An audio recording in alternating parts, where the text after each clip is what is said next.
Before we get into the review, I'd like to welcome back our special guest, Mr. Bonehead. Hello, I'm back, and you don't have to be scared of me. I'm friendly.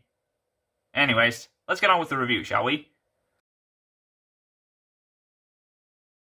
Although I will say this game has flaws, it's still better than the first game. Yeah, I think I can agree on that too. Yeah, because for one, this game has 5 episodes, which is a normal amount of episodes for Telltale games. And for another, unlike the first game where it has 2 different stories, this game only has 1. Yeah, and if you ask me, the story of this game is kind of interesting. Yeah, especially when it involves this character called the Admin, who is the main villain of this game. Yeah, the Admin is basically Herobrine, except he's not a clone of Steve. Or Jesse, for that matter. I definitely loved the new world building of the Nether. Indeed. The Admin created like a whole prison in the Nether where he teleported Jesse and his friends to. Well, most of them. And there's also like a hidden world underneath that prison. Well, specifically underneath bedrock. Yeah, and I don't think I've seen something like that before. Because usually in Minecraft, there is nothing underneath bedrock. Well, unless maybe there's a Minecraft mod that has that kind of feature. Perhaps. The voice acting by the cast was also pretty good. And I also did enjoy some of the new characters that they introduced. Like, we have Fred Tatasciore as a new character called Jack. And also Yuri Lowenthal as a character named Radar. And then there's also a character named Fred, who seems to be a very important character, despite being dead.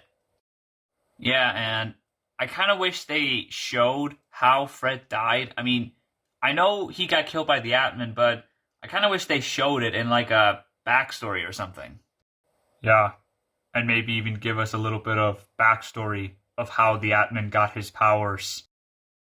Yeah, I mean, it would be interested in seeing how Romeo, which is the Admin's real name, became the Admin.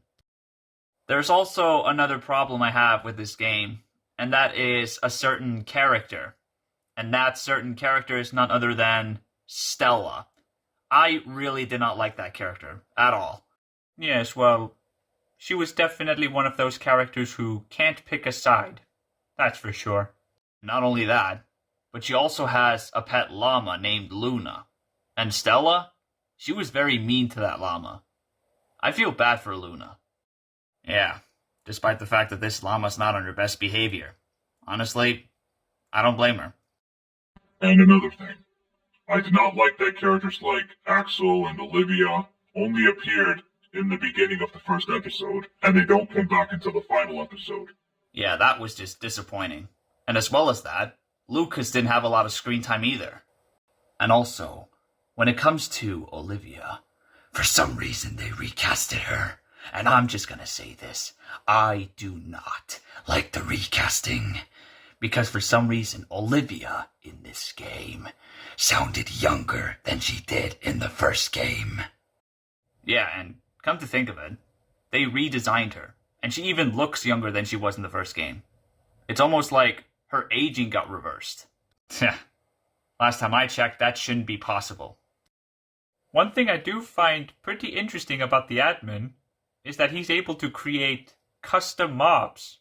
Like, for example, the giant Enderman, the 3-headed Ghast, a spider creeper, and a snow golem that is size of an iron golem. I'm just glad that those mobs aren't actually in the real game. I mean, imagine that. That would be horrifying. Anyways, I think that'll be it for the review. I'm gonna rate this game an 8 out of 10. And guys, stay tuned for our next review for Super Mario Galaxy. Super Mario, eh? Yeah, well, I do want to get into that franchise, along with Sonic the Hedgehog. Besides, I need to understand the games before watching the movie, right? Yeah, you're right. Thanks for watching. If you like this video, please leave a like. But if you like this channel, please subscribe. See you next time.